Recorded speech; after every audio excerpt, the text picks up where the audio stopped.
Hello everyone, कैसे हो आप लोग। उम्मीद करते हैं कि आप लोग बहुत अच्छे होंगे और आप लोगों की तैयारी भी बहुत अच्छे से चल रही होगी। आप सभी विद्यार्थी का अपने इस यूट्यूब चैनल में स्वागत करते हैं, वेलकम करते हैं। और आज का जो हमारा महत्वपूर्ण सेशन है वो महत्वपूर्ण सेशन मल्टीपल चॉइस क्वेश्चन पर होने वाला है। हम लोग सिविक चैप्टर 1 to 5 का मल्टीपल चॉइस क्वेश्चन डिस्कस करने वाले हैं। और जो मल्टीपल चॉइस क्वेश्चन हम लोग यहाँ पर डिस्कस करने वाले हैं वो मल्टीपल चॉइस क्वेश्चन बोर्ड में आउट ऑफ 20 15 से जो 16 मल्टीपल चॉइस क्वेश्चन है एमसीक्यू है वो इसी फॉर्मेट में पूछे जाते हैं जो हम लोग आज यहाँ पर डिस्कस करने वाले हैं। 4 से 5 एमसीक्यू थोड़ा कॉम्प्लेक्स होता है। एनसीईआरटी को लाइन बाय लाइन पढ़कर अगर आप बोर्ड में जा रहे हो तभी वो हो पाएगा, अदरवाइज वो नहीं हो पाएगा। कोई नहीं, सबसे पहले हम लोग टारगेट रखते हैं कि हम लोग उन एमसीक्यू को डिस्कस कर जाए, देख कर जाए, याद करके जाए, जिससे जिससे 15 से 16 एमसीक्यू तो हमारा राइट हो जाए। 15 से 16 एमसीक्यू तो कम से कम सही हो जाए। फिर 4 से 5 अगर एनसीईआरटी को देखकर गए हो, लाइन बाय लाइन पढ़ के गए हो तो भी हो जाएंगे, नहीं तो फिर भगवान भरोसे मार देना है भाई, शायद सही हो जाए। ठीक है, तो हमारा टारगेट यहाँ पर 15 से 16 एमसीक्यू को सही करना है। ठीक है, हम लोग इस सेशन की शुरुआत करेंगे सिविक चैप्टर 1 से। और सिविक चैप्टर 1 हमारा क्या है? पावर शेयरिंग है। सिविक चैप्टर 1 हमारा क्या है? पावर शेयरिंग है। We will start from the power sharing. चलो भाई देखते हैं, मल्टीपल चॉइस क्वेश्चन को देखते हैं। ओके, ये रहा हमारा फर्स्ट एमसीक्यू। फर्स्ट एमसीक्यू क्या है? In Belgium out of total population 59% lives in Flemish region and speak which language. Belgium में टोटल पॉपुलेशन का 59% जो लोग हैं वो फ्लेमिश रीजन में रह रहे हैं, और वो लोग कौन से लैंग्वेज को बोल रहे हैं? ऑप्शन है Dutch, French, English, German. Belgium का इतनी कंपोजिशन आपको याद होगा, और याद होगा तो आपने करेक्ट ऑप्शन को आइडेंटिफाई कर लिया होगा। करेक्ट ऑप्शन हमारा यहाँ पर डच हो जाएगा। फ्रांसीसियों की बात कर लिया जाए तो इनकी पॉपुलेशन परसेंटेज 40 थी, और ये लोग जो हैं वलोनिया रीजन में रह रहे थे। इसके अलावा 1% लोग वैसे भी थे जो कौन से लैंग्वेज को बोल रहे थे? जर्मन लैंग्वेज को बोल रहे थे। ओके, यहाँ फर्स्ट एमसीक्यू हमारा कंप्लीट हो जाता है। Second MCQ, in Belgium there were tensions between Dutch speaking and dash speaking communities during 1950 and 1960। Belgium में 1950 और 1960 के बीच दो कम्युनिटी के बीच टेंशन क्रिएट हुआ था, इमर्ज हुआ था, जिसमें पहला कम्युनिटी का नाम यहाँ पर डच दिया हुआ है, दूसरा कम्युनिटी का नाम पूछा गया है। तो जो दो कम्युनिटी वहाँ पर रह रहे थे वो दो कम्युनिटी में पहला डच था और दूसरा कौन सा था? फ्रेंच था। तो टेंशन भी इन्हीं दो कम्युनिटी के बीच होगा। टेंशन भी तो इन्हीं दो कम्युनिटी के बीच होगा ना।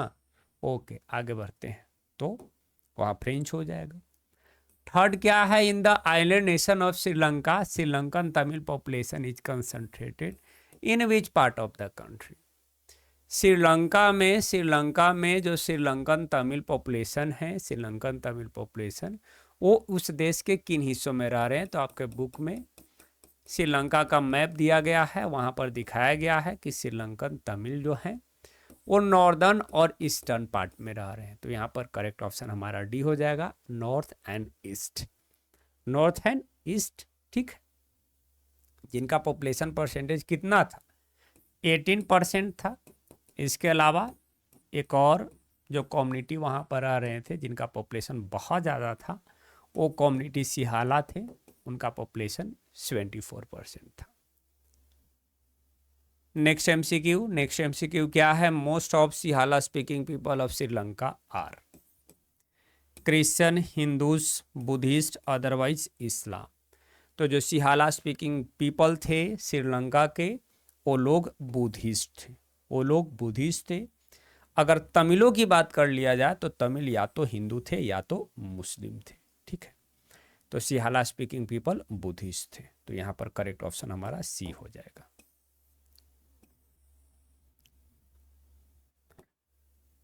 Sri Lanka emerged as an independent country in which year? किस साल में श्रीलंका इंडिपेंडेंट कंट्री के रूप में इमर्ज हुआ है?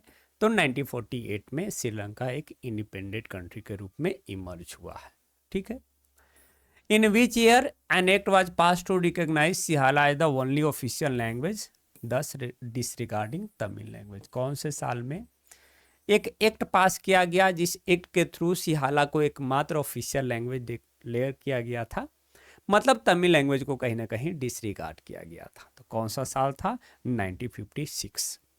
1956 में एक एक्ट पास कर कर सिहाला को एकमात्र ऑफिशियल लैंग्वेज डिक्लेयर किया गया, मतलब तमिल लैंग्वेज को डिसरिगार्ड किया गया, डिसरिस्पेक्ट किया गया। आगे बढ़ते हैं। आगे हमारा क्या है? Dash is elected by people belonging to one language community, Dutch, French, German speaking no matter where they live? कौन सा ऐसा गवर्नमेंट है जिस गवर्नमेंट को डच, फ्रेंच और जर्मन स्पीकिंग लोग बेल्जियम में जो रह रहे थे वो चुनाव कर सकते थे? इस बात से मैटर नहीं करता था कि वो कहाँ पर रह रहे हैं या नहीं रह रहे हैं। ठीक है, तो कौन सा गवर्नमेंट हो जाएगा? कम्युनिटी गवर्नमेंट हो जाएगा। कम्युनिटी गवर्नमेंट को जो है डच, फ्रेंच और जर्मन तीनों लैंग्वेज बोलने वाले लोग कर सकते थे। उस देश के किसी भी हिस्सा में रह रहे हो, इस बात से मैटर नहीं करता है। ठीक है, चलो भाई आगे बढ़ते हैं। When many country of Europe came together to form European Union which was chosen as its headquarter? जब कई सारे यूरोप के कंट्री साथ आते हैं, साथ आकर यूरोपियन यूनियन बनाते हैं, तो उस यूरोपियन यूनियन का हेडक्वार्टर किसको चुनते हैं? Brussels, Paris, London, Zurich? तो क्या हो जाएगा? ब्रसेल्स। कई सारे देश साथ मिलकर यूरोपियन यूनियन बनाते हैं। कब बनाते हैं? 1993 में बनाते हैं। इसका हेडक्वार्टर के रूप में ब्रसेल्स को चुनते हैं। अभी यूरोपियन यूनियन में कितने देश हैं? 27 कंट्रीज है। ठीक है, और इन देशों में एक जो कॉमन करेंसी चलता है, उस कॉमन करेंसी का नाम क्या है? यूरो है। कॉमन करेंसी का नाम क्या है? यूरो है। ठीक है, तो हेडक्वार्टर हो जाएगा ब्रसेल्स। आगे बढ़ते हैं। आगे क्या है? नेक्स्ट एमसीक्यू क्या है? Which of the following statement about power sharing is false? कौन सा स्टेटमेंट ऐसा है जो पावर शेयरिंग के रिगार्डिंग फॉल्स है? पावर शेयरिंग के रिगार्डिंग फॉल्स है। ओके, देखते हैं फर्स्ट स्टेटमेंट क्या है। Power sharing helps in reducing the conflict between social conflict. तो ये स्टेटमेंट आपका क्या है? सही है। पावर शेयरिंग हेल्प करता है सोशल कॉन्फ्लिक्ट को रिड्यूस करने में, सोशल कॉन्फ्लिक्ट को रिड्यूस करने में। ठीक है, power sharing is a good way to help in establishing political order. तो ये भी स्टेटमेंट सही है। ठीक है, हम लोगों को फॉल्स स्टेटमेंट को यहाँ पर चुनना है। Power sharing is a not various speed of democracy, ये आपका फॉल्स स्टेटमेंट है और यही हमारा करेक्ट ऑप्शन हो जाएगा। Power sharing is a various speed of democracy. Power sharing democracy का आत्मा है। अगर डेमोक्रेसी है मतलब पावर शेयरिंग होना चाहिए। तो ए नोट दिया हुआ है, मतलब स्टेटमेंट क्या है? फॉल्स है, और यही हमारा करेक्ट ऑप्शन हो जाएगा। ओके, ठीक है। Question number 10। क्वेश्चन नंबर 10 क्या है? What means a social division based on shared culture? यहाँ पर जो वर्ड दिए गए हैं, इस वर्ड में किसका मतलब क्या, जिसका मतलब क्या होता है कि एक तरह का सोशल डिवीजन जो किस पर बेस्ड हो? कल्चर पर बेस्ड हो। What means a social division based on share culture? तो क्या हो जाएगा? इथनिक। इथनिक का मतलब क्या होता है? इथनिक का मतलब एक तरह का सामाजिक विभाजन है, और ये सामाजिक विभाजन किसके बेसिस पर किया जाता है? कल्चर के बेसिस पर किया जाता है। कल्चर के बेसिस पर किया जाता है, इथनिक हो जाएगा। ये वर्ड आपके बुक में दिया हुआ है, ये वर्ड आपके बुक में दिया हुआ है। ओके, आगे बढ़ते हैं। आगे बढ़ते हैं। 11 नंबर एमसीक्यू क्या है? Dash is a believe that a majority community should be able to rule a country in which ever way it wants. फिर से यहाँ पर बताना है कि कौन सा वर्ड है जिसका मतलब ये होता है। क्या होता है भाई? कि जिसका मतलब ये होता है कि जो मेजॉरिटी कम्युनिटी है, किसी भी देश में रहने वाले जो मेजॉरिटी कम्युनिटी है, जिसका पॉपुलेशन परसेंटेज 50% से ज़्यादा है, वो मेजॉरिटी कम्युनिटी उस देश में जैसे चाहे वैसे शासन कर सकता है। कौन सा वर्ड का मतलब ये है? कौन सा वर्ड का मतलब ये है? तो majoritarianism, majority community majoritarianism, majority community majoritarianism, ये वर्ड आपके बुक में दिया हुआ है। मेजोरिटेरियनिज्म का मतलब क्या होता है? कि मेजॉरिटी कम्युनिटी उस देश में जैसे चाहे वैसे शासन कर सकता है। तो यहाँ पर हमारा ऑप्शन है मेजोरिटेरियनिज्म हो जाएगा। Okay. Belgium has border with, Belgium का जो बॉर्डर है France, Netherland and dash and Luxembourg. तो बेल्जियम का जो बॉर्डर है वो 4 देशों के साथ मिलता है। 3 देशों का नाम यहाँ पर दिया हुआ है, फ्रांस दिया हुआ है, नीदरलैंड दिया हुआ है, लक्समबर्ग दिया हुआ है। फोर्थ कंट्री का नाम बताना है, फोर्थ कंट्री हमारा जर्मनी हो जाएगा। बेल्जियम का बॉर्डर फ्रांस, नीदरलैंड, जर्मनी और लक्समबर्ग से कनेक्टेड है। ठीक है, तो करेक्ट ऑप्शन हमारा डी जर्मनी हो जाएगा। आगे बढ़ते हैं, next number MCQ. Dash is a violent conflict between opposing groups within a country that becomes so intense that it appear like a war। बोला गया कि यहाँ पर जो वर्ड है, इस वर्ड में कौन सा वर्ड का मतलब ए है कि एक तरह का वायलेंट कन्फ्लिक्ट, एक देश के अंदर हिंसक तनाव हो गया है।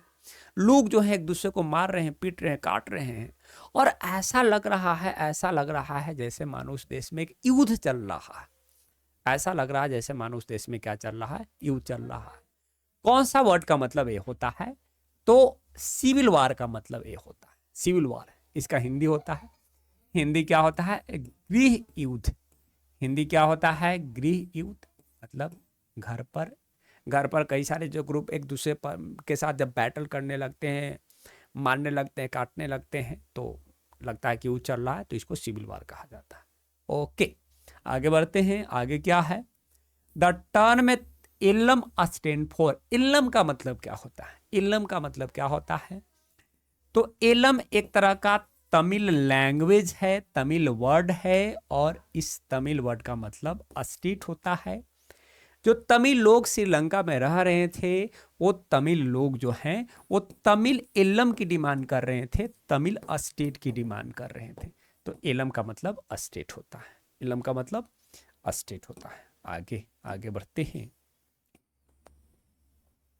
15 नंबर क्या है, power shared among government at different level is also called, तो that will be known as vertical distribution of power sharing. जब पावर का डिवीजन अलग अलग लेवल पर जो गवर्नमेंट होता है उसके बीच जब शेयर होता है, तब इसको हम लोग vertical distribution of power sharing कहते हैं।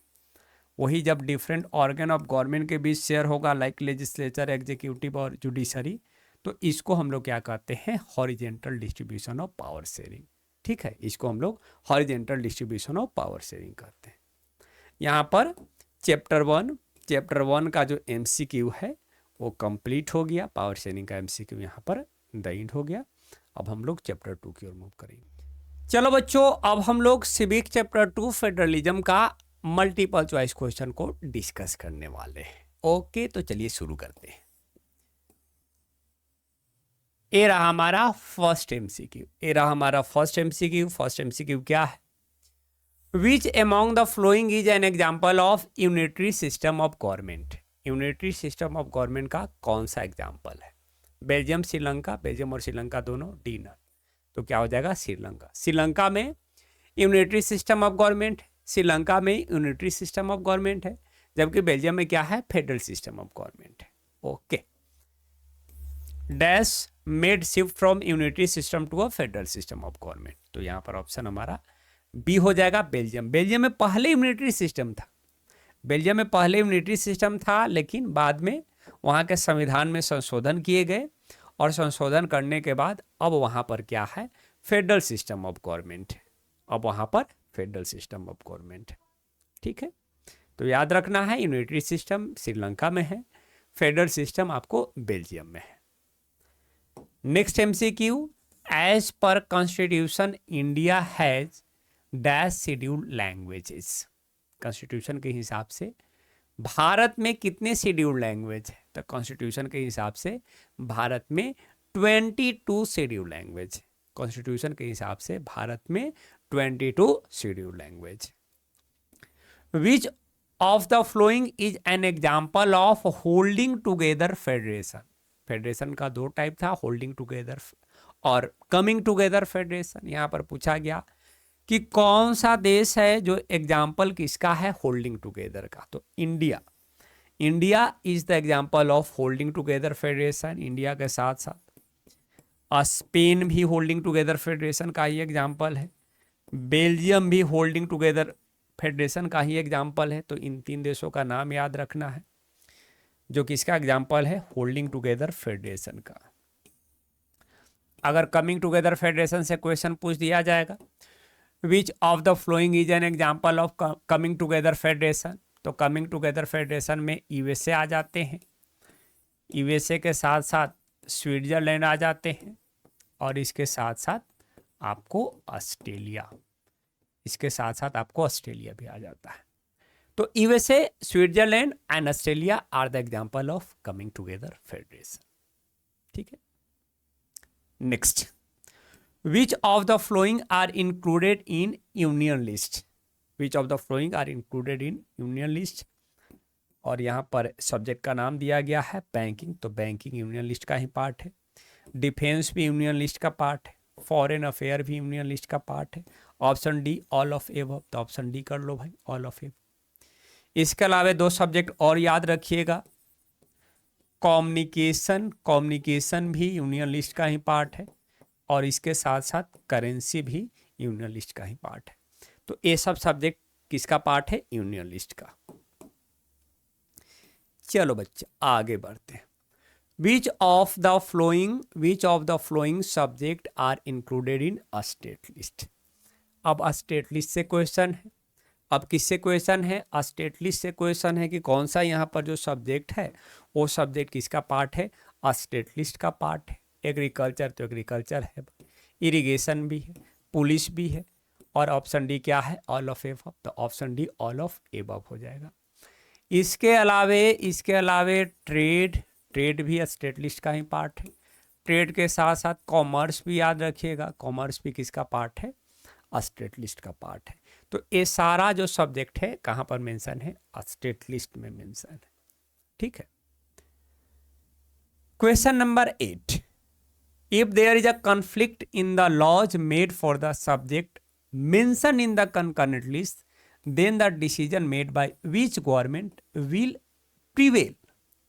ठीक, अब बोला गया कि जो कंकरेंट लिस्ट में जो सब्जेक्ट है, कंकरेंट लिस्ट में सब्जेक्ट है जैसे कि एजुकेशन हो गया, एजुकेशन के साथ साथ आपका मैरिज हो गया, फॉरेस्ट हो गया, मैरिज के साथ साथ आपका एडॉप्शन हो गया, फिर सक्सेशन हो जाता है।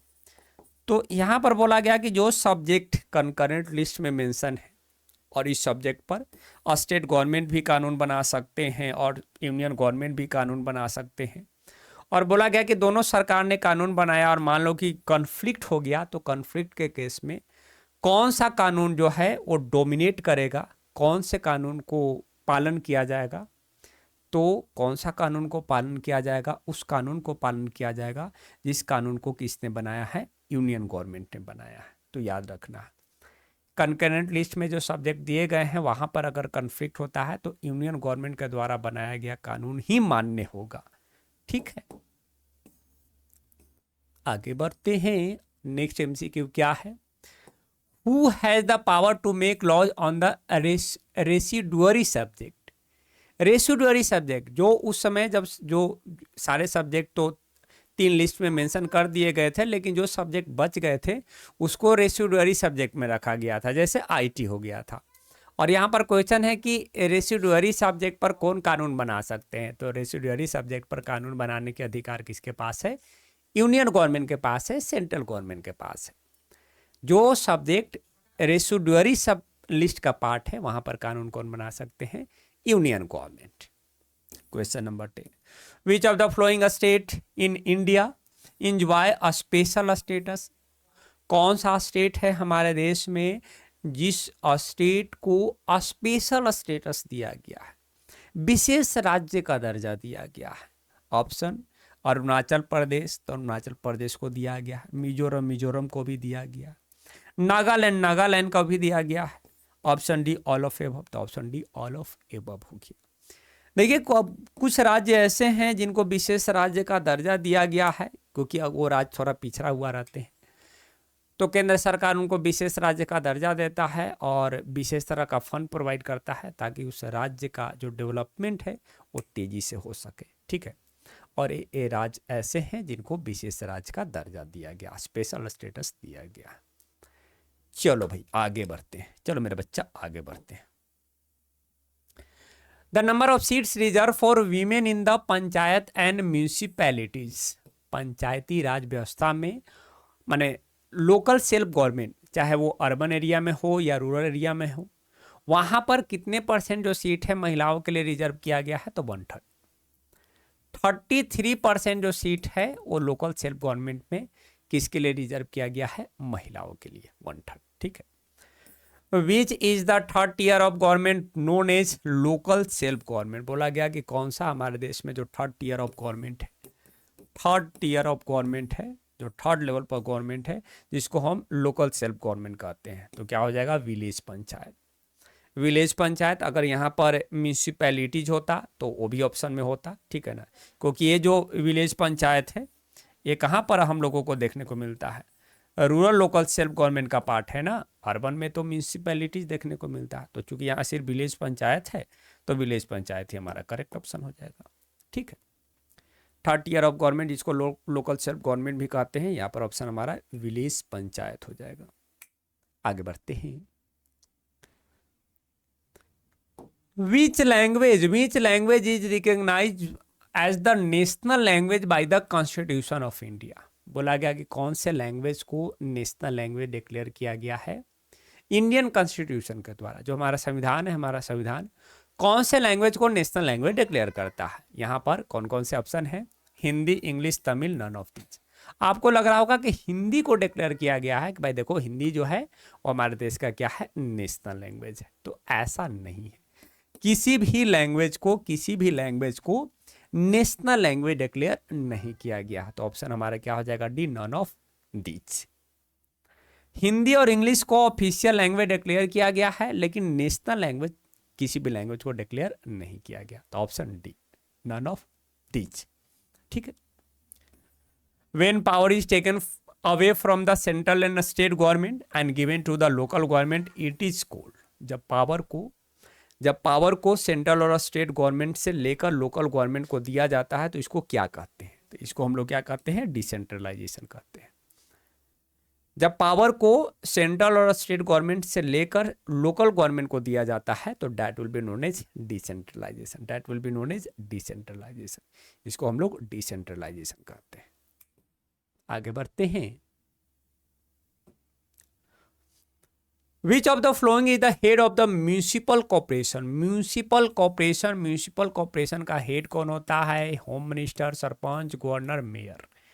कौन हेड होता है म्यूनिसिपल कॉर्पोरेशन का? तो म्यूनिसिपल कॉर्पोरेशन का हेड मेयर होता है। म्यूनिसिपल कॉर्पोरेशन का हेड मेयर होता है। ठीक है। सरपंच तो विलेज पंचायत का हेड होता है। सरपंच किसका हेड होता है? विलेज पंचायत का। गवर्नर एक राज्य का हेड होता है और जो मेयर है वो म्यूनिसिपल कॉर्पोरेशन का हेड होता है। The system of Panchayati Raj involve, जो पंचायती राज का जो सिस्टम है उसमें कौन कौन से चीज़ें इन्वॉल्व है?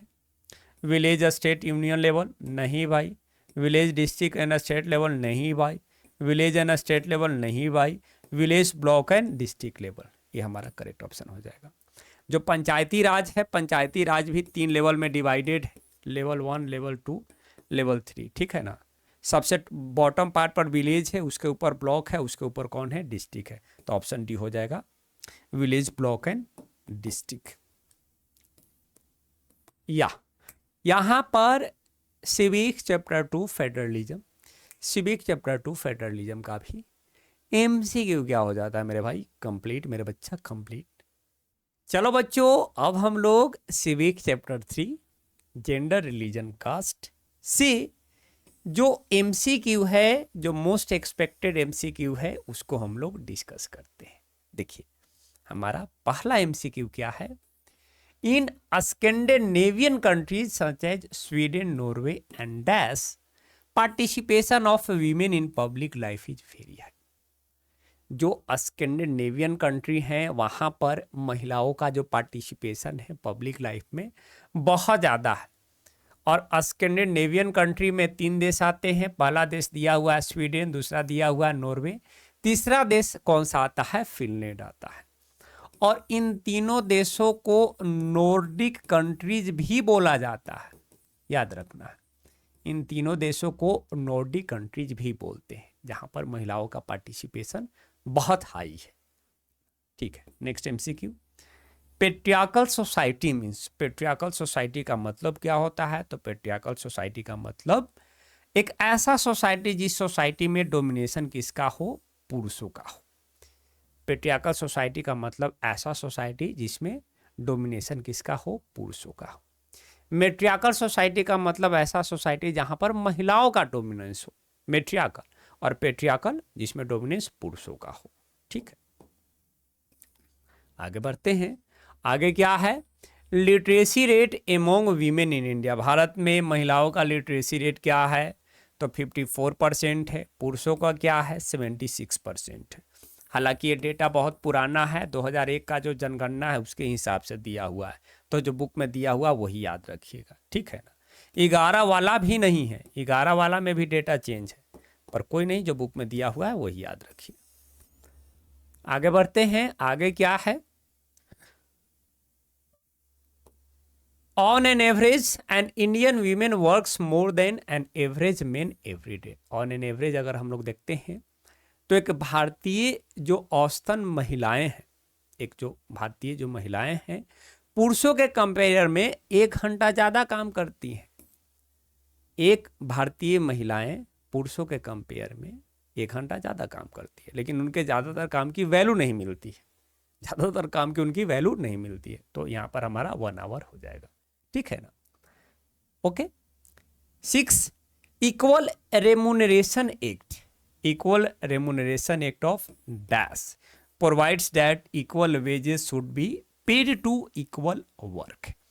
इक्वल रेमुनरेशन एक्ट कब आया है? जो इस बात को प्रोवाइड करता है भाई कि अगर एक तरह का काम किया जा रहा है, चाहे महिला हो या पुरुष हो, उसका पेमेंट क्या होना चाहिए? पेमेंट भी इक्वल होना चाहिए। तो ये कब आया है?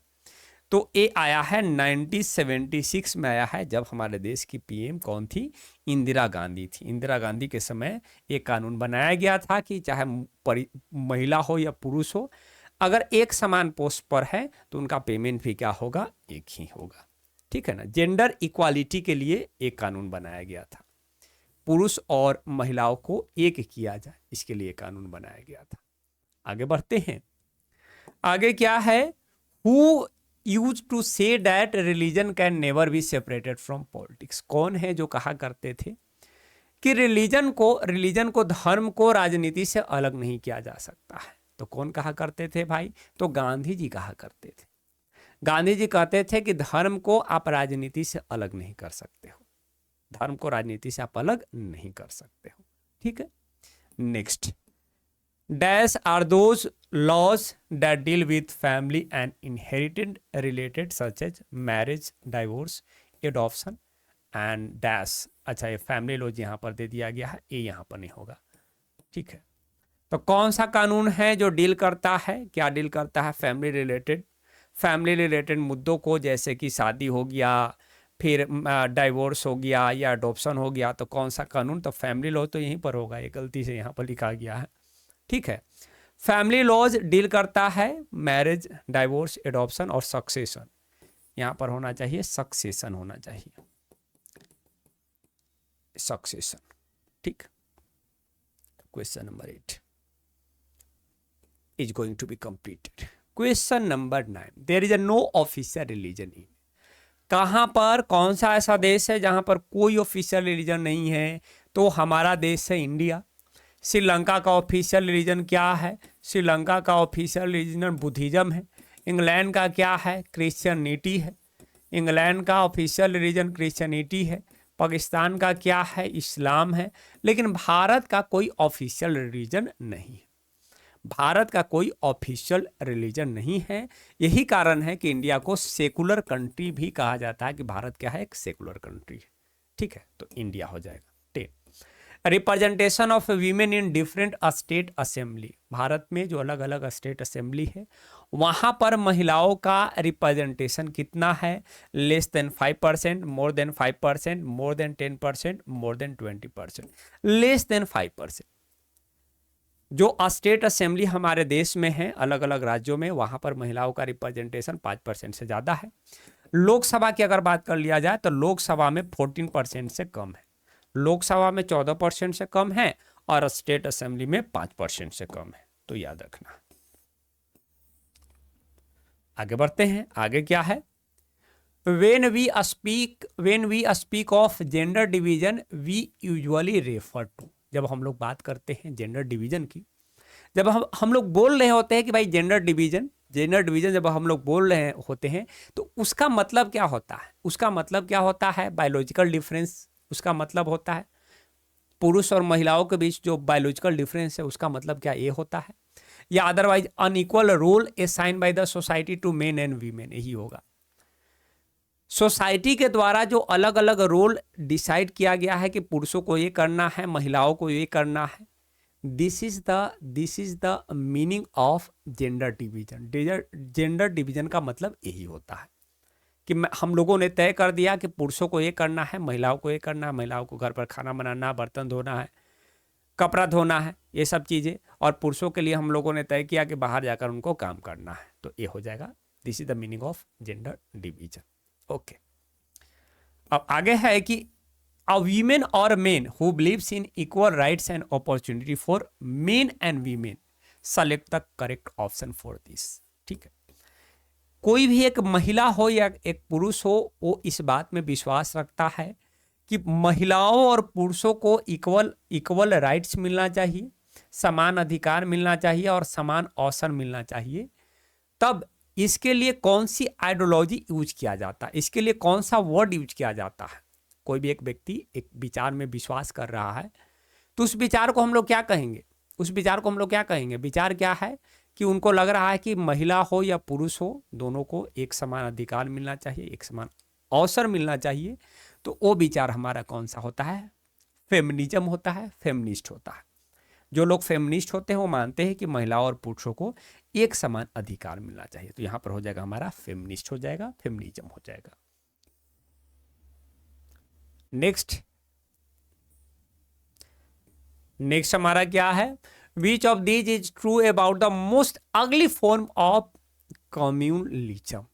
कम्युनलिज्म का मोस्ट अगली फॉर्म क्या है? कम्युनलिज्म ज्यादा से ज्यादा क्या कर सकता है? कम्युनलिज्म के कारण कम्युनल वायलेंस हो सकता है, बिल्कुल। राइट्स हो सकता है, दंगा फसाद हो सकता है, बिल्कुल। मैसाकर, मारकाट भी हो सकता है, बिल्कुल। तो ऑल ऑफ द एबव हो जाता है। कम्युनल वायलेंस का मतलब हिंसा होना, राइट्स का मतलब दंगा फसाद होना, लाठी उठी चल जाना, मैसाकर का मतलब मर्डर हो जाना। तो ये तीनों सरकमस्टांसेस बन सकता है, ठीक है। तो ऑल ऑफ द एबव हो जाएगा, ठीक है। Which is the leading to break down of caste hierarchy. बोला गया कि कौन से ऐसे कारण है जो रेस्पॉन्सिबल है, किसके लिए रेस्पॉन्सिबल है? कास्ट हियरार्की को तोड़ने के लिए कौन कौन से कारण है यहाँ पर जो रेस्पॉन्सिबल है? जो कास्ट हियरार्की बना हुआ था, ब्राह्मण, क्षत्रिय, वैश्य, शूद्र, यही कास्ट हियरार्की कहते हैं। ब्राह्मणों की काम अलग थी, क्षत्रिय की काम अलग थी। तो कौन कौन से ऐसे सरकमस्टांसेस है जिस सरकमस्टांसेस ने इस कास्ट हियरार्की को तोड़ने का काम किया? लार्ज स्केल अर्बनाइजेशन, सही बात है भाई, अर्बनाइजेशन हो गया। अब शहरी क्षेत्र में कास्ट हियरार्की मैटर नहीं करता है। Growth of literacy and education, लोग एजुकेट हो रहे हैं तब कास्ट हियरार्की में उनका जो सोच है उसको खत्म हो जा रहा है। ऑक्यूपेशनल मोबिलिटी, अब लोगों की जो ऑक्यूपेशन है वो मूव कर रहा है। अब कोई भी व्यक्ति कोई भी काम को कर सकते हैं। पढ़ाने का काम ऐसा नहीं है कि सिर्फ ब्राह्मण ही कर सकते हैं, कोई दूसरा व्यक्ति भी कर सकता है। तो ऑक्यूपेशनल मोबिलिटी हो गया, ठीक है। तो यहाँ पर ऑप्शन हमारा ऑल ऑफ एबव हो जाएगा। ये सारे सरकमस्टांसेस रिस्पॉन्सिबल है for the breakdown of the caste hierarchy, caste system को, जाति प्रथा को तोड़ने के लिए। यहाँ पर हमारा चैप्टर 3 से जो भी मल्टीपल चॉइस क्वेश्चन थे, जो मोस्ट एक्सपेक्टेड थे, that is going to be complete. चलो बच्चों, अब हम लोग चैप्टर 4 की ओर मूव करते हैं। चैप्टर 4 हमारा क्या है? Political party. चलिए देखते हैं कि इस चैप्टर से कौन कौन से most expected multiple choice question है जो बोर्ड में पूछे जाते हैं। पहला क्या है? A group of people who come together to contest election and hold power in government is dash. उन लोगों के समूह को क्या कहते हैं जो साथ आकर इलेक्शन कंटेस्ट करते हैं? तो साथ आकर जो इलेक्शन कंटेस्ट करते हैं उन लोगों के समूह को क्या कहा जाता है? Political party. कई सारे लोग साथ आते हैं, चुनाव लड़ते हैं, तो लोगों के समूह को पॉलिटिकल पार्टी कहते हैं। Political parties reflect fundamental dash in society. Parties are part of society and thus involve partisanship. Political party क्या रिफ्लेक्ट करता है सोसाइटी में? तो पॉलिटिकल पार्टी है तो पॉलिटिकल डिवीजन को ही रिफ्लेक्ट करेगा। Political party political division, political party क्या रिफ्लेक्ट करेगा? पॉलिटिकल डिवीजन को, राजनीतिक रूप से सोसाइटी को डिवाइड कर देगा। पॉलिटिकल पार्टी राजनीतिक रूप से सोसाइटी को डिवाइड कर देगा। In country like India, Bharat जैसे देशों में बोला गया है, who choose candidate for contesting election. Bharat जैसे देशों में इलेक्शन को कंटेस्ट करने के लिए कौन है जो कैंडिडेट को चुनते हैं? कौन है जो कैंडिडेट को चुनते हैं? टॉप पार्टी लीडर चुनते हैं, मेंबर ऑफ पार्टी चुनते हैं, सपोर्टर ऑफ पार्टी चुनते हैं, या नन ऑफ द एबव? तो टॉप पार्टी लीडर, पार्टी के जो टॉप लीडर होते हैं वही चुनते हैं, वही डिसाइड करते हैं कि कौन व्यक्ति है जो इलेक्शन में कंटेस्ट करेगा। ठीक है, तो कैंडिडेट चुनने का काम टॉप पार्टी लीडर करते हैं। A government is expected to base its policies on the line taken by. एक सरकार जो है, सरकार अपना नियम कानून किसके बेसिस पर बनाता है भाई? अपोजिशन पार्टी के बेसिस पर, ruling party, president, parliament. Ruling party सरकार है तो सरकार उसी के हिसाब से नियम कानून बनाएगा। जिस पार्टी का क्या होगा? रूल होगा, और उस पार्टी को हम लोग रूलिंग पार्टी कहते हैं। ठीक है, तो a government is expected to base its policy on the line taken by the ruling party. यहां पर रूलिंग पार्टी हो जाएगा।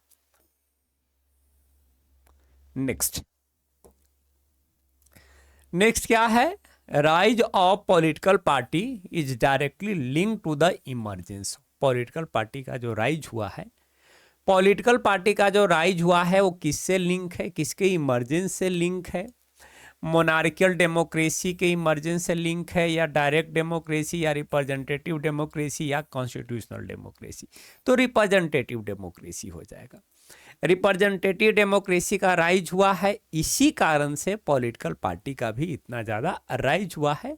अलग अलग देशों में हम लोगों को बहुत सारे पॉलिटिकल पार्टी इसलिए देखने को मिलता है क्योंकि उन सारे देशों में क्या है? रिप्रेजेंटेटिव डेमोक्रेसी है। Okay, 6 number MCQ। The dash and United Kingdom are example of two party system. दो देश है जहां पर टू पार्टी सिस्टम चलता है। एक देश का नाम दिया हुआ है यूनाइटेड किंगडम, दूसरा देश का नाम आप लोगों को फाइंड आउट करना है। और दूसरा देश हमारा कौन सा होगा? USA, United state of America. और यूनाइटेड किंगडम में टू पार्टी सिस्टम चलता है, माने दो पार्टी ही जो है अमूमन हर बार जो है चुनाव लड़ते हैं, और चुनाव में किसी एक पार्टी का क्या होता है? विक्ट्री होता है, कोई एक पार्टी चुनाव जीतता है। तो यहां पर टू पार्टी सिस्टम है। 7 नंबर MCQ क्या है? Indian National Congress is one of the oldest party in the world that is going to be founded in. Indian National Congress जो है, जो दुनिया का सबसे ओल्डेस्ट पार्टी में से एक कंसीडर किया जाता है। वो जो INC है, वो जो इंडियन नेशनल कांग्रेस है, उसकी फाउंडेशन कब हुई थी? तो 1885 में हुआ था। इंडियन नेशनल कांग्रेस कब बना है? 1885 में बना है। ठीक है, 1885 में बना है। Who among the following recognized political party in India? Bharat में कौन सी ऐसी बॉडी है जो पॉलिटिकल पार्टी को रिकॉग्नाइज करने का काम करती है? तो साधारण सी बात है, election commission of India ECI। Election commission of India ही रिकॉग्नाइज करती है कि कौन सी पार्टी पॉलिटिकल पार्टी है या नहीं है, या नेशनल पार्टी है या स्टेट पार्टी है। तो पार्टी को रिकॉग्नाइज करने का काम इलेक्शन कमीशन ऑफ इंडिया करती है। Which of the flowing countries has one party system? कौन सा ऐसा देश है जहां पर वन पार्टी सिस्टम है? तो China has one party system. China में क्या है? वन पार्टी सिस्टम है। रसिया में भी वन पार्टी सिस्टम है। तो चाइना और रसिया में वन पार्टी सिस्टम है, तो यहां पर हमारा चाइना हो जाएगा। What is a sign document submitted to an officer regarding her personal information? एक साइन डॉक्यूमेंट होता है, डॉक्यूमेंट पर जिस पर साइन किया जाता है, जिसको सबमिट किया जाता है एक ऑफिसर के पास, जिसमें पर्सनल इंफॉर्मेशन होता है कि उस व्यक्ति का एजुकेशन क्या है, उस व्यक्ति के पास कितने धन संपत्ति है। उस साइन डॉक्यूमेंट को हम लोग किस नाम से जानते हैं? उस साइन डॉक्यूमेंट को हम लोग किस नाम से जानते हैं? एफिडेविट, डिक्लेरेशन, एग्रीमेंट या अपील। क्या हो जाएगा? एफिडेविट। उस साइन डॉक्यूमेंट को हम लोग एफिडेविट कहते हैं, जिसमें पर्सनल इंफॉर्मेशन होते हैं, पर्सनल डिटेल होते हैं, लाइक कि उस व्यक्ति का एजुकेशन क्या है, उस व्यक्ति के पास कितना धन संपत्ति है। एफिडेविट। जब इलेक्शन में जब कैंडिडेट पार्टिसिपेट करते हैं तो उनको एफिडेविट जो है इलेक्शन कमीशन के पास जमा करना होता है। चलो next MCQ. When and under whose leadership was Bahujan Samaj Party BSP. बोला गया कि बीएसपी की फॉर्मेशन कब हुई है और किसके लीडरशिप में हुई है? तो बहुजन समाज पार्टी की जो फॉर्मेशन है 1984 में हुआ है। किसके लीडरशिप में हुआ है? कांसी राम के लीडरशिप में हुआ है। बीएसपी की फॉर्मेशन 1984 में हुआ है। किसके लीडरशिप में? कांसी राम। किसके leadership? Kanshi Ram. Okay. When was BJP form? BJP कब बनी है? भारतीय जनता पार्टी कब बनी है? तो that was going to be form in 1980 में बीजेपी की फॉर्मेशन हुई है। Which of these is not a good option for democratic state? कौन सा यहां पर जो ऑप्शन है एक गुड ऑप्शन नहीं है डेमोक्रेसी के लिए? अगर डेमोक्रेसी की बात करते हैं तो कौन सा यहाँ पर ऑप्शन है जो गुड ऑप्शन नहीं है? One party system, two party system, multi party system, none of above. One party system. Party system 3 है, one party system, two party system, multi party system. जिसमें से वन पार्टी सिस्टम है वो एक good option consider नहीं किया जाता है डेमोक्रेसी के लिए। कहीं भी डेमोक्रेसी है तो कम से कम टू पार्टी सिस्टम तो होना चाहिए। Multi party system best option consider किया जाता है, लेकिन one party system good option declare या कंसीडर नहीं किया जाता है। ओके, चलो भाई आगे बढ़ते हैं। Which of the following facilities is offer by election commission to a recognised political party? बोला गया कि कौन सी जो फैसिलिटी है, which of the following facility जो है ऑफर किया जाता है इलेक्शन कमीशन के द्वारा किसको?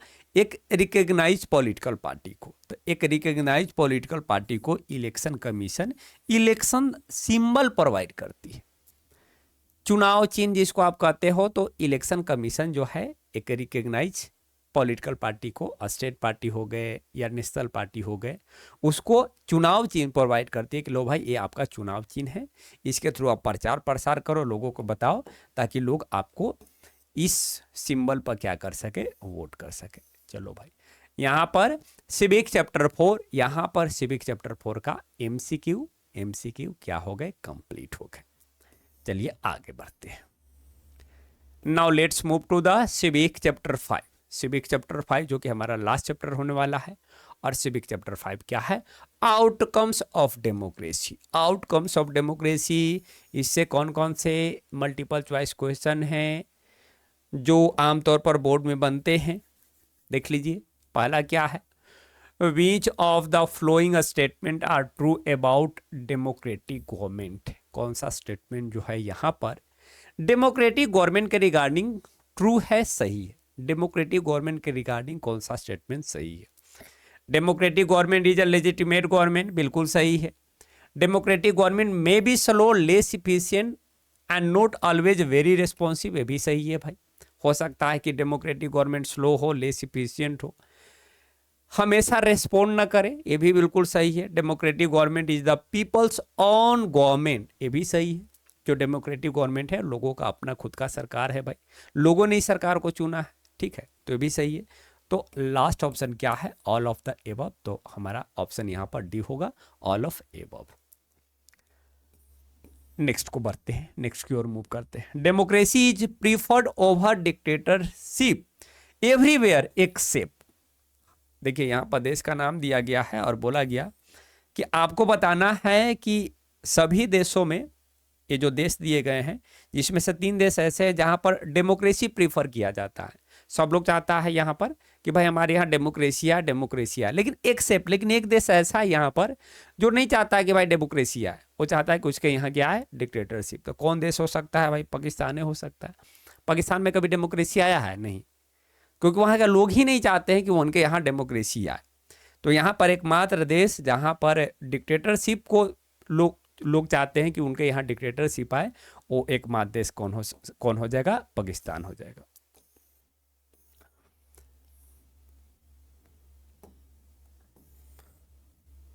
Which of these factor play a important role in the economic development of a country? कौन सा ऐसा फैक्टर है जो एक इम्पॉर्टेंट रोल प्ले करता है एक देश के इकोनॉमिक डेवलपमेंट में? कॉपरेशन फ्रॉम अदर कंट्री, बिल्कुल ये भी ये करता है। साइज ऑफ पॉपुलेशन ये भी करता है। Economic priorities adopted by government ये भी करता है। ऑल ऑफ एबव, तो ऑल ऑफ एबव हो जाएगा। ये सारे फैक्टर एक इम्पॉर्टेंट रोल प्ले करते हैं एक देश के इकोनॉमिक डेवलपमेंट के लिए। एक देश को इकोनॉमिक आर्थिक रूप से अगर डेवलप करना है तो इन सारे फैक्टर पर उनको काम करना है, तभी वो देश आर्थिक रूप से डेवलप हो पाएगा, अदरवाइज नहीं हो पाएगा। ठीक है, तो ऑल ऑफ एबव कर लेना है यहाँ पर। Rates of economic growth for different country from 1980 नहीं होगा, 1950 होगा। 1950 टू 2000 वेयर हाईएस्ट एमओ बोला गया कि आपको बताना है कि जो इकोनॉमिक ग्रोथ है 1950 और 2000 के बीच कौन सा ऐसा देश है जहां पर ज्यादा है। वैसे देश जहां पर डेमोक्रेसी रहा है, वैसे देश जो पुअर रहे हैं लेकिन डिक्टेटरशिप का वहां पर शासन रहा है, या वैसे देश जो पुअर रहा है लेकिन वहां पर डेमोक्रेसी रहा है, या वैसे देश जहां पर तानाशाह रहा है, डिक्टोरियल रिजाइम रहा है। तो आपको लग रहा होगा कि भाई वैसा देश जहां पर डेमोक्रेसी रहा है वहां पर इकोनॉमिक ग्रोथ बहुत ज़्यादा रहा होगा। नहीं, ये ऑप्शन करोगे तुम्हें लग रहा है कि ऑप्शन होगा, लेकिन ये ऑप्शन यहाँ पर राइट नहीं है, बल्कि उस देश का इकोनॉमिक ग्रोथ ज़्यादा रहा है जहाँ पर तानाशाह रहा है, डिक्टेटरशिप रहा है। तो यहाँ पर करेक्ट ऑप्शन हमारा डी हो जाएगा, all dictatorial regime.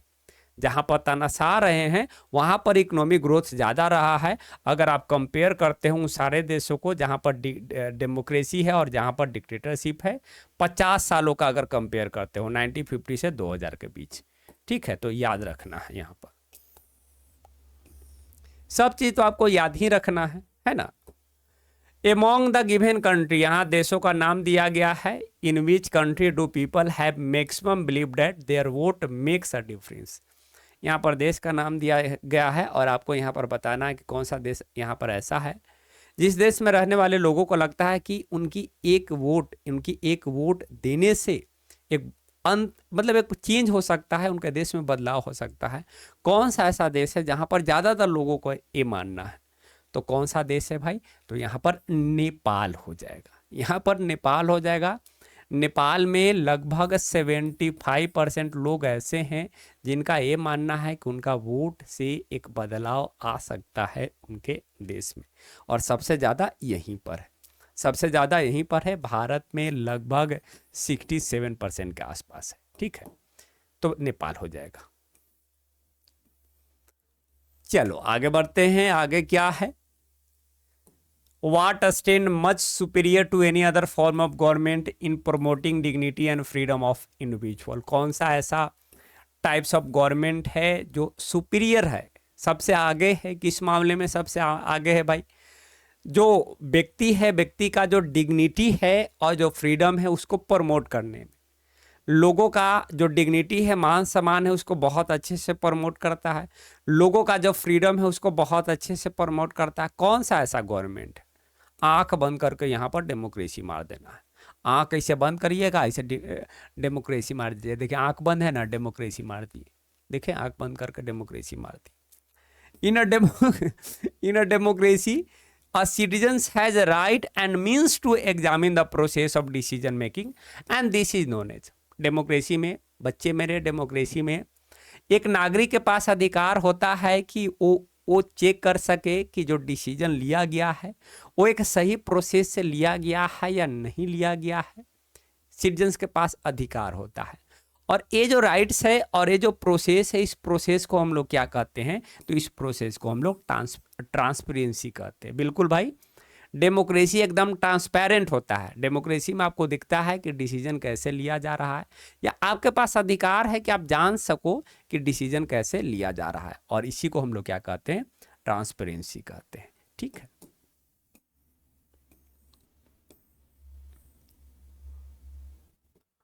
Y is there delay in decision making and implementation in a democracy? अब भैया बताना है आपको, मेरे बच्चों बताना है कि डेमोक्रेसी में डिसीजन मेकिंग में डिले क्यों होता है, डिसीजन लेट से क्यों लिया जाता है, उसका इम्प्लीमेंटेशन लागू भी लेट से क्यों होता है डिसीजन लागू लेट से? क्योंकि democracy is based on idea of deliberation and negotiation.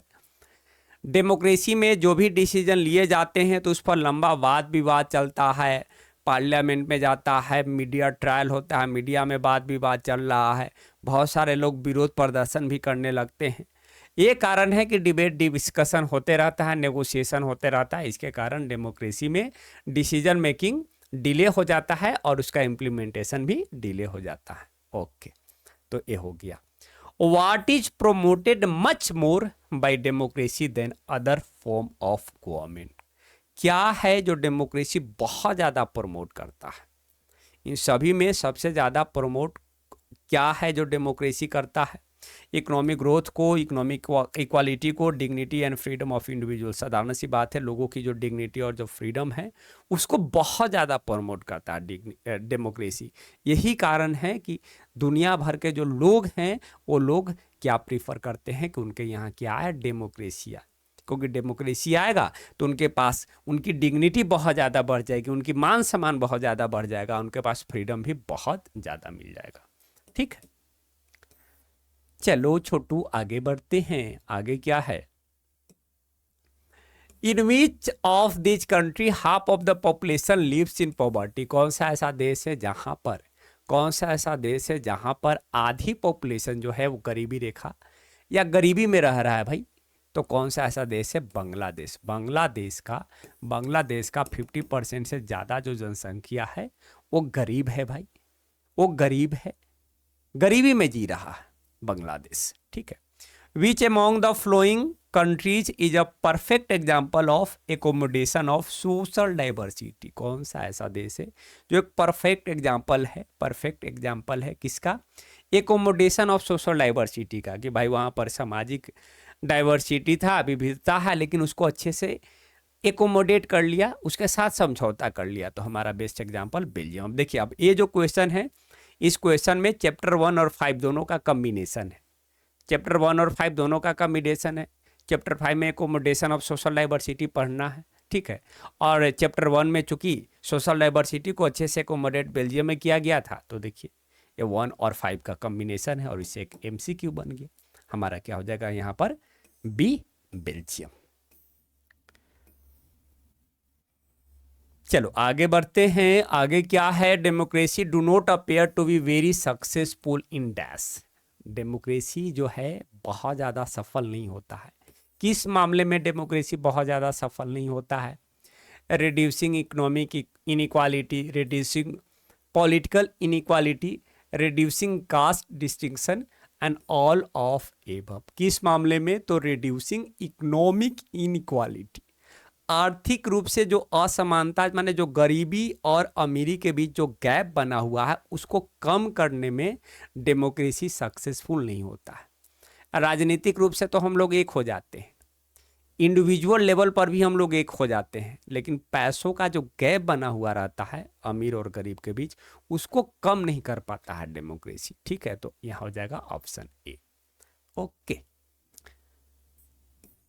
The dash constitute a large proportion of our voter. ज़्यादातर जो वोटर हैं हमारे देश में या किसी भी देश में, ज़्यादातर वोटर क्या है भाई? गरीब है, अमीर है, महिलाएं हैं, नन ऑफ एबव। सबको पता है भाई, ज़्यादातर पॉपुलेशन हमारे देश में गरीब ही है। ज़्यादातर जो वोटर हैं, वोटर का एक लार्ज प्रोपोर्शन है, माने ज़्यादातर जो वोटर हैं, वोटर का जो लार्ज प्रोपोर्शन है वो क्या है? गरीब है। ज़्यादातर वोटर तो गरीब ही ना है, बहुत कम वोटर ऐसे हैं जो अमीर हैं, तो ज़्यादातर वोटर गरीब है। ठीक है, वो आगे भी है, सॉरी हमको लगा कि द एंड हो गया। 2 क्वेश्चन और है। Non democratic regime often turn a blind eye to. जो नॉन डेमोक्रेटिक, जहाँ पर लोकतांत्रिक सरकार नहीं होता है, जहाँ पर लोकतंत्र नहीं होता है, वो सरकार आंख बंद कर लेती है, किसके सामने आंख बंद कर लेती है? Caste differences, religious differences, social differences, सामाजिक जो भेदभाव होता है उसके सामने आंख बंद कर लेता है। भाई क्या सामाजिक भेदभाव है, जो करना है करते रहो, मुझे कोई मतलब नहीं, मेरा शासन में मैं शासन करता रहा। डिक्टेटरशिप है, वो शासन करते रह रहा, आर्मी रूल है, शासन। समाज में क्या भेदभाव है, नहीं है, उससे कोई मतलब है, सबको अधिकार मिलेगा नहीं मिलेगा कोई मतलब नहीं, आंख बंद कर कर आराम से मौज मस्ती करता है। जहाँ पर नॉन डेमोक्रेसी है, जहाँ पर क्या है, नॉन डेमोक्रेसी है। Okay, last one, this MCQ will be the last one.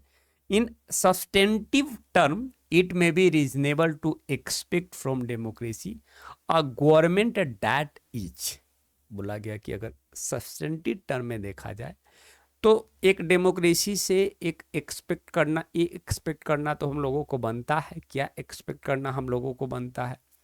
Attentive to the needs of people, demands of people, free of corruption, all of above. भाई इतना तो कम से कम डेमोक्रेसी से हम लोग एक्सपेक्ट कर सकते हैं ना, कि भाई हमारा ज़रूरत हो तो तुरंत वो अटेंटिव हो जाए। ज़रूरत के लिए माने जब भी लोगों की ज़रूरत है तो उसको पूरा करने के लिए सरकार एक्टिव हो जाए, ये तो एक्सपेक्ट करते ही। डिमांड्स ऑफ पीपल, लोगों को डिमांड को पूरा करे। फ्री ऑफ करप्शन, करप्शन ना हो भाई।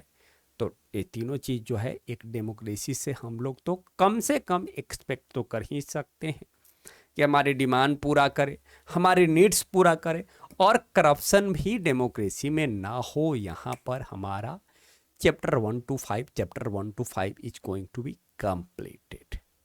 सेशन 1 कंप्लीट हो चुके हैं, now wait for the session 2 जिसमें हम लोग इकोनॉमिक्स करने वाले हैं।